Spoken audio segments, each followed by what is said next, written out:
కేవలము దేవుని స్నేహితులు మాత్రమే ఇతరులను క్షమాపణ అడుగుతారు. మనము సంపూర్ణముగా రక్షించబడాలని దేవుడు కోరుకుంటున్నాడు. దేవుని వాక్యము పట్ల సజీవమైన విశ్వాసము కలిగి ఉండి విధేయత చూపించినప్పుడే రక్షణ కార్యము మనలో ప్రారంభము అవుతుంది.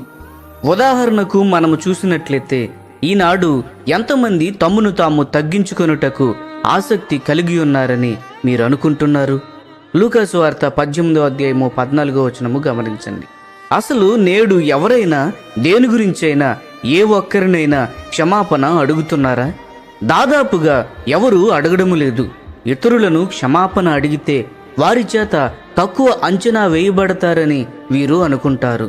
నీ పాపము ఒప్పుకొని ఇతరులను క్షమించమని అడిగినప్పుడు వారు నిన్ను తక్కువ అంచనా వేస్తారు. ఇది నిజమే, కానీ అలా తక్కువ అంచనా వేసేవారు ఈ లోక సంబంధులు.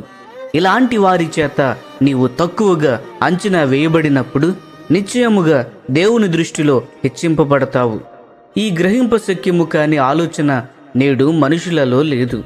నీవు సత్యమును అంగీకరించి నిన్ను నీవు తగ్గించుకున్నట్లయితే దేవుని చేత హెచ్చింపబడతావు అనేది నిజము.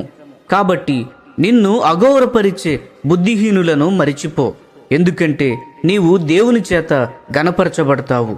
మనకు కావలసినదంతా కూడా ఇదే. నీవు దేవునికి మంచి స్నేహితునిగా ఉండటానికి ఇప్పుడు ఒక్క అడుగు వేశావు. ఆత్మ సంబంధమైన అభివృద్ధికి దీనత్వము అనే మంచి నేల, ఈ నేలలోని ఆత్మ సంబంధమైన అభివృద్ధి మంచి ఫలములను ఇస్తుంది.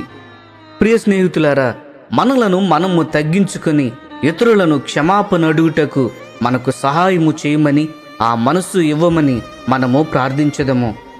మనుషులకు కాదు, మనము దేవునికి స్నేహితులుగా ఉండటమే మనకు ఆధిక్యత. ఈ సందేశములు మీకు ఆశీర్వాదకరముగా ఉన్నట్లయితే లైక్ చేయండి, సబ్స్క్రైబ్ చేయండి, అనేకులకు షేర్ చేయండి. మీ విలువైన అభిప్రాయములను కామెంట్ రూపంలో మాతో పంచుకొనండి.